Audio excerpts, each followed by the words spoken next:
Thank you everyone for being here. So I'm going to talk about something that, Emma said it is important, but it might seem quite obvious, but I think it clearly still isn't. So marketing and sales working together properly, not just sharing a dashboard or turning up on the same QBR. I mean, actually being part of the same go-to-market team. I remember after leaving one company, maybe like 6 months later, I ran into someone from the sales team and she was like, since you left, nobody from the marketing has spoken to us. We don't even know who's in the team anymore. We're just doing our own thing. And that's, I think, when it really hit me. I always assumed marketers work closely with sales. Turns out that is not the norm at all. And I even asked a few peers if this talk felt a little bit outdated before submitting it. It's like, surely everyone's got this sorted by now or is super aware of it and is working on it. But across the board, the answer was nope, the gap is still there. So I've worked now across loads of different companies, bootstrap ones, VC backed, early stage, hyper growth, and the gaps just keep showing up.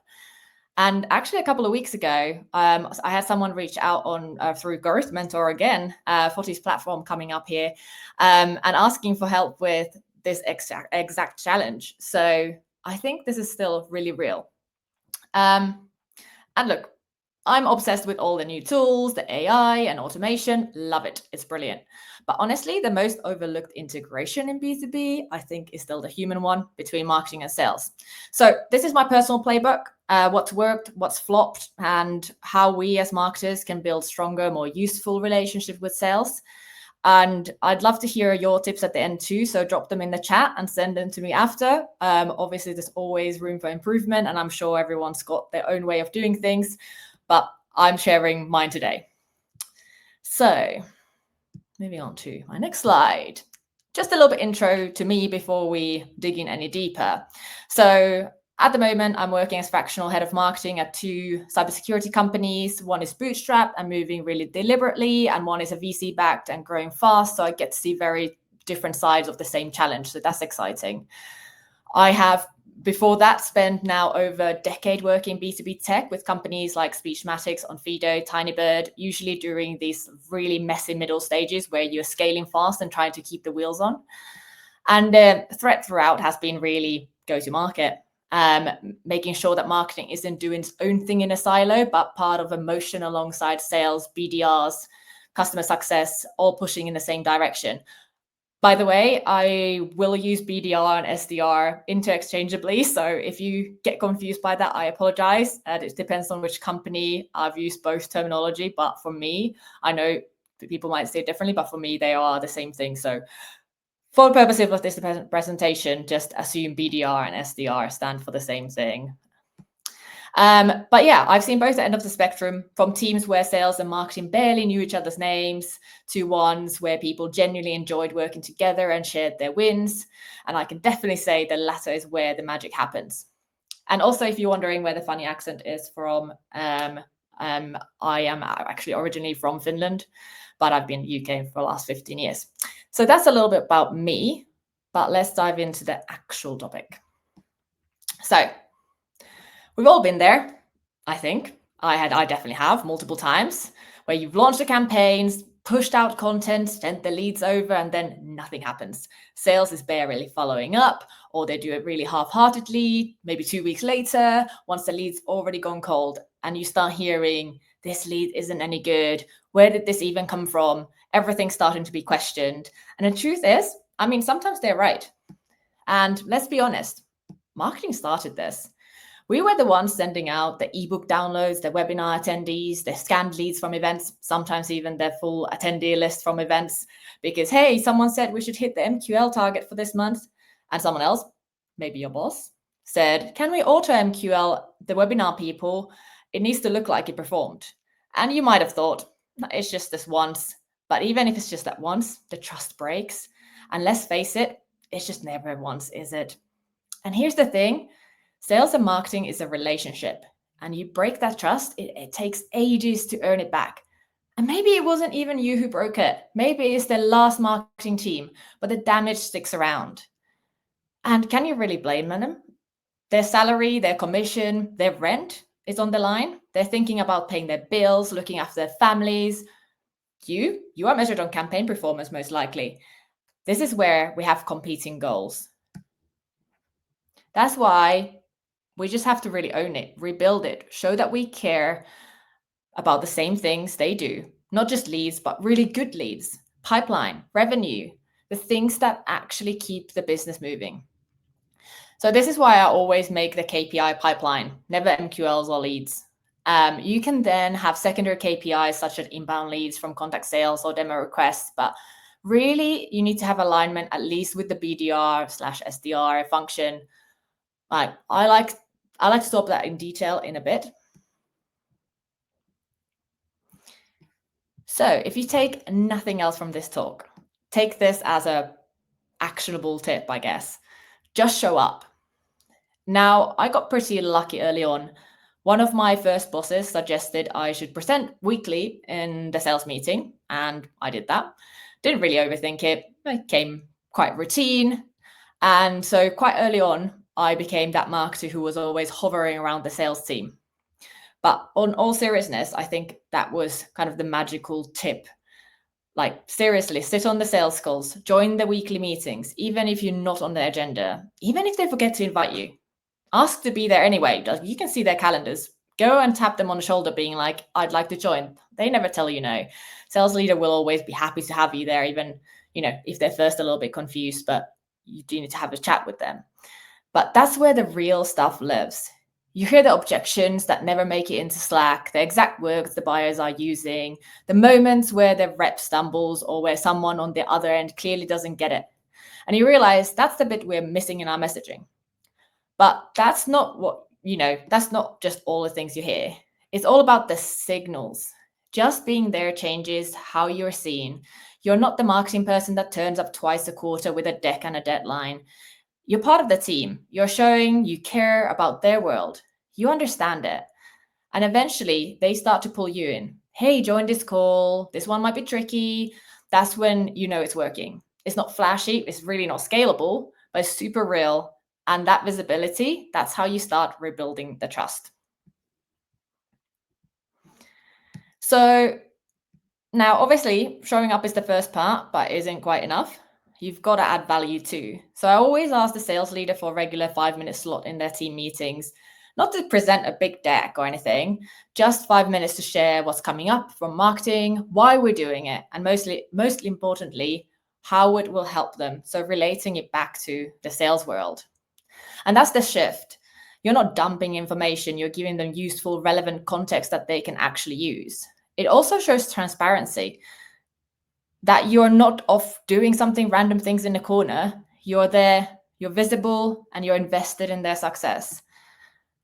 And this is the key bit. Having the sales leader back you publicly makes all the difference. If they say, listen to this matters, then the reps listen too.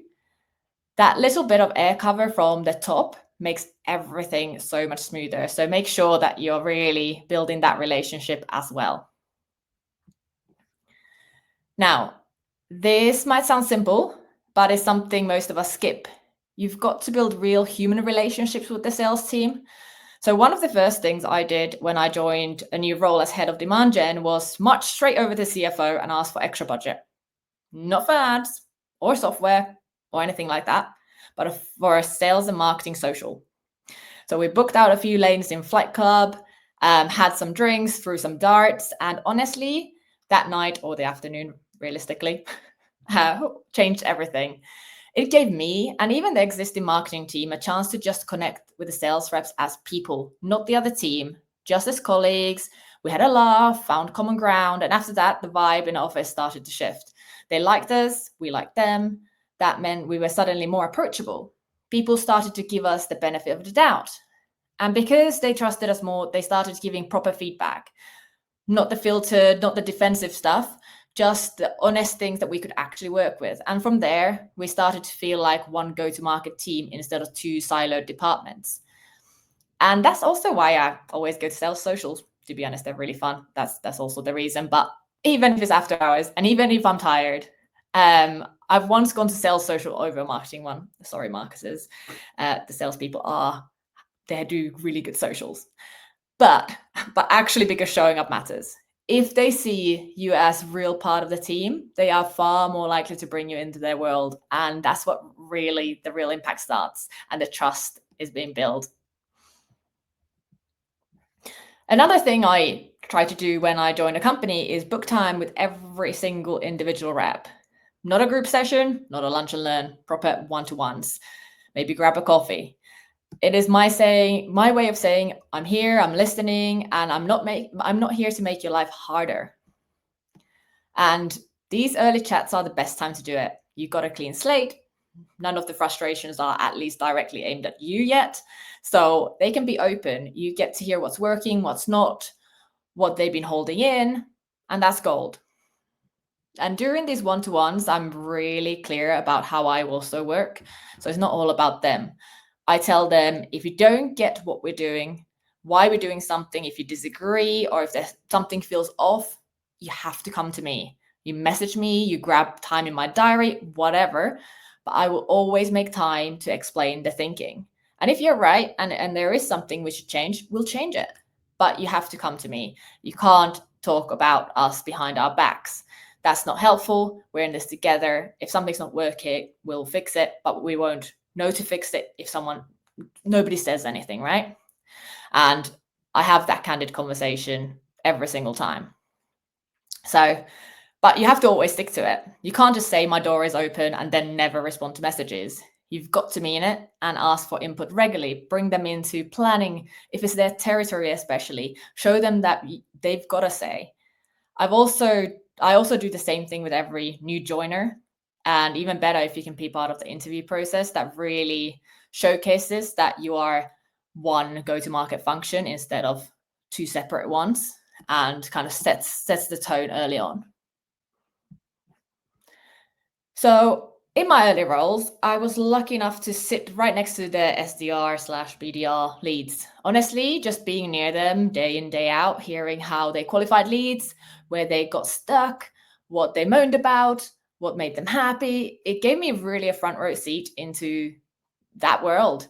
It taught me how to work with them, not against them. Of course, I've had other experiences too, where the SDR manager and I weren't seeing eye to eye at all. And yeah, you learn really quickly not to take that relationship granted, and it makes your life difficult when it's not working. So if you are in demand gen and you don't know your BDR, SDR lead well, like really well, that is your first job on Monday, because your closest ally in the business should be the BDR lead, hands down. You're both in the trenches, you're both being judged on pipeline, you're both hearing the same pain points from reps. So act like it. Don't just fire over campaigns and hope for the best. Like, you're co-owning the work, you're sharing the targets, so you might as well show up together. And one really good thing I learned to do is co-present with the BDR lead, and not just to the BDR team, but to the leadership team too. Like, marketing and BDR side by side, showing the full picture is super powerful. When you come across a united front, fully aligned on the numbers and the story behind them, that looks good. And when you show that you understand pipeline generation end to end, not just your own patch on the marketing side, you'll get recognized for it. And like, that's the way we should be looking at it, full pipeline picture, right? Especially if you're working in demand gen, not just like what marketing brought in. So behind the scenes, once you're best buddies, go review everything, sequences, data, process, be super curious and helpful, obviously, ask questions, and when something doesn't work, they'll bring it to fix it, not just shut you out and saying, oh, well, that's not working. So I think this is one of the highest impact relationships you can build. So if you have the opportunity, do it early and do it properly, because that can really help you with the wider sales team, but also just when you're doing that lead handover. And this is where you can really set those SLAs, so service level agreements, to make sure that BDR team work on the leads as you'd like them to, as you would expect them to, and on the timeframes that you have agreed. Because if the BDR lead is close to you, you created those together, right? So they are also accountable. You're not just prescribing something to their team. So I think that approach really helps accountability on that end as well. It's not just coming from marketing. Marketing's making us do that. So you're kind of killing that narrative already. So let's be honest. On the other hand, too many marketers end up becoming a bit of a service desk for sales. So you know the drill. Can you get me a one pager, please? Can we have a custom deck for this prospect? Can you just whip up a landing page? Now, I'm not saying we should not help, but we've got to shift from that order taking role. And I know we know this. So if you're serious about driving revenue, we have to act like partners, not assistants. And my tip for that is co-creating. Bringing reps in early, because when you're building something for their region or their territory, they're closer to the buyer. They hear the objections. They probably already got ideas on what works. And some of the best marketing I've delivered came from listening to reps who were deep in their territory. One of them flagged a membership organization they were part of. We'd never even heard of them, but it was bang on for that segment. So we leaned in and partnered up, and we couldn't not got there without that insight. So listen to them, ask questions, give them visibility into the planning process, and when something lands, let them see their fingerprints on it. That's how you stop being the person who makes the PDFs and start becoming someone they come to before the idea is even formed, and respects when you have to say no. So really letting them in on understanding what you're trying to achieve and why are you doing things. And then finally, all of this, the trust, the co-creation, the rep relationship, it only works if leadership is packing it, right?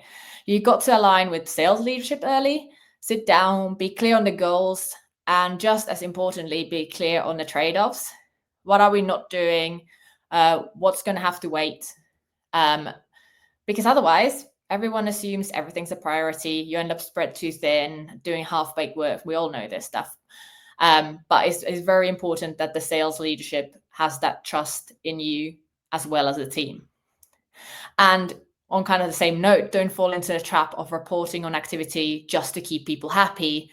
Forget about how many emails we send, how many MQLs we hit. Speak revenue, speak pipeline. When leadership sees you focusing on the same things they care about, you stop needing to justify yourself every week. And this makes your life a little bit easier. When you got the sales leader backing you publicly, it sends a signal. It says, this is one go-to-market team, and you have wider set of tools in your toolbox suddenly. So it gives you that air cover as well. And really unlocks alignment that no amount of dashboards or Slack channels ever could. And finally, going back to my original question, if there is anything you do to look after sales and marketing relationship, I absolutely love to hear that, because this is just what I've learned throughout my career. But that's my presentation, Emma. So if you want to jump back in, welcome. Okay, hi. Hi again. Thank you for a very precise presentation. You really summed it up really well. We have one question. Just let me remove the, okay. From Pablo. Erika, how would you handle the co-own within alliances? I found that having a sole owner instead improves accountability. So what's your take on this? Ooh, what do you mean by alliances? Do you mean partnerships? Pablo, can you answer Sorry, I'm trying to that? make sure I am answering the correct question.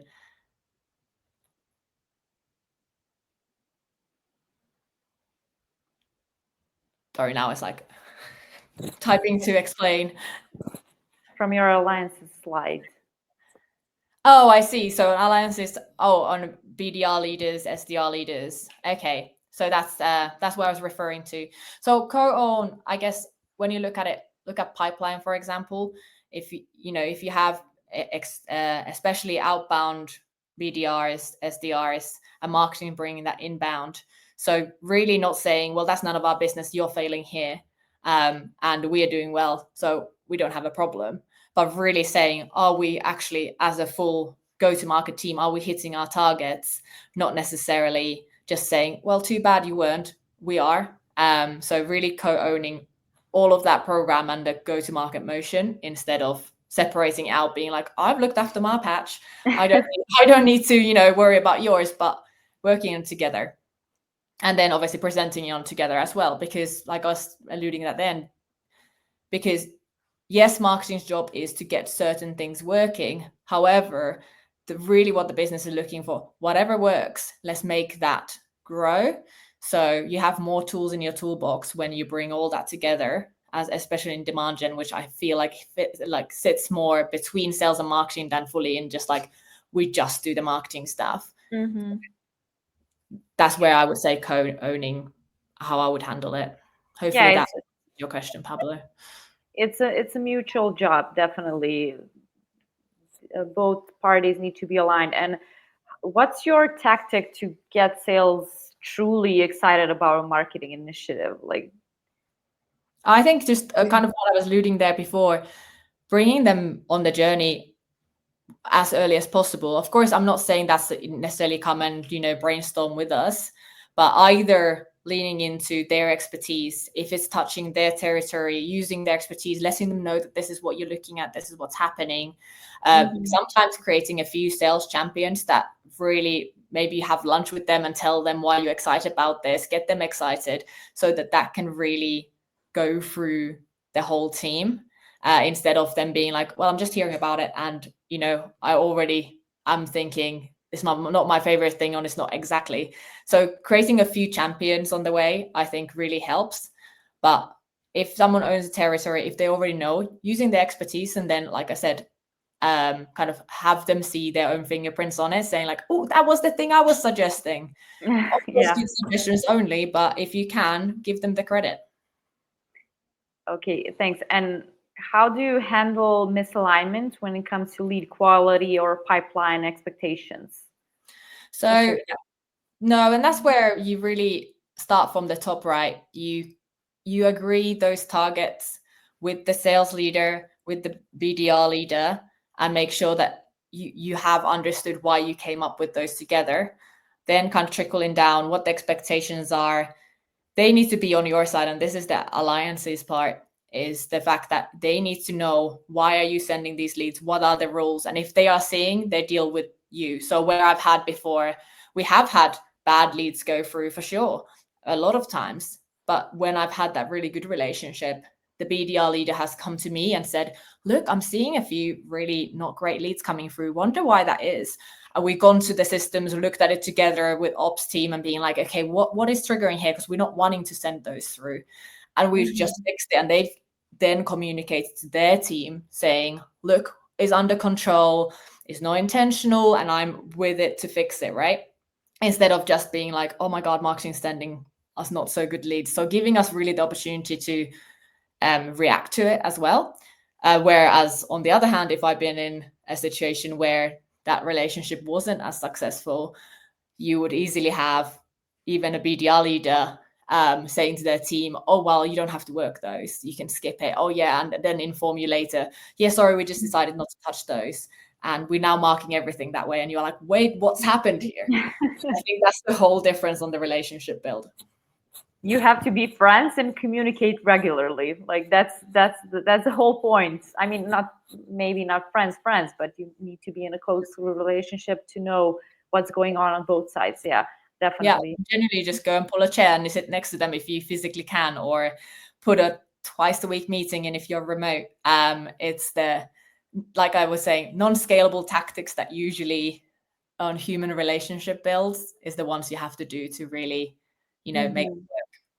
Yeah, definitely. And you mentioned SLAs between sales and marketing. Do you use them? Do you have some best practices when it comes to SLAs?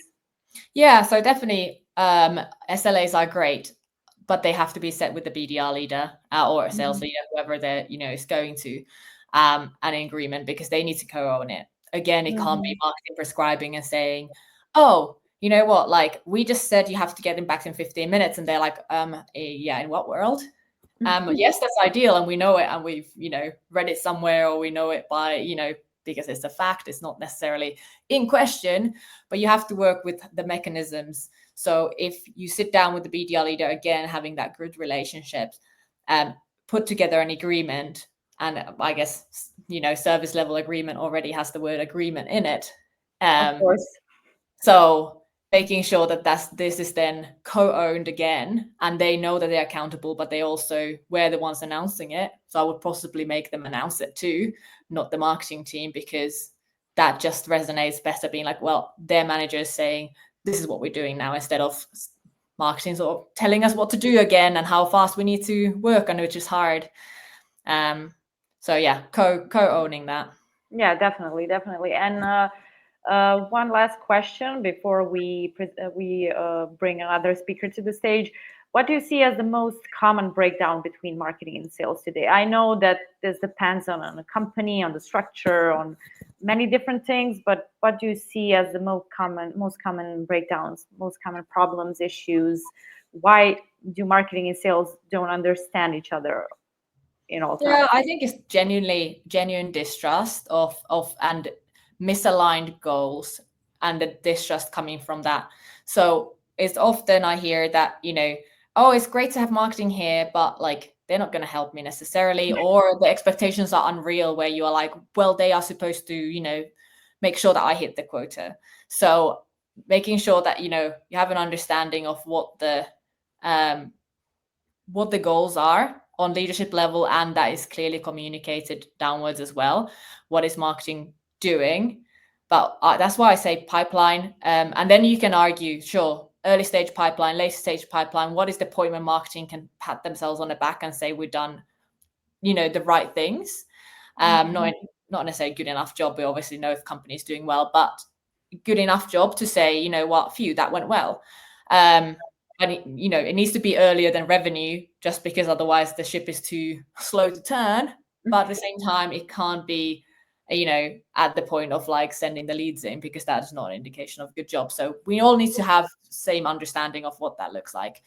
And I think once you have that, and they know that we also have something to lose on it, and if our success looks similar enough, then I think the trust starts to build. That's why I always say, look, like, I'm not going to get a bonus. And usually that's why I always go back to leadership in a new company and say, like, put my bonus and put our team's bonus onto when we hit the pipeline goal.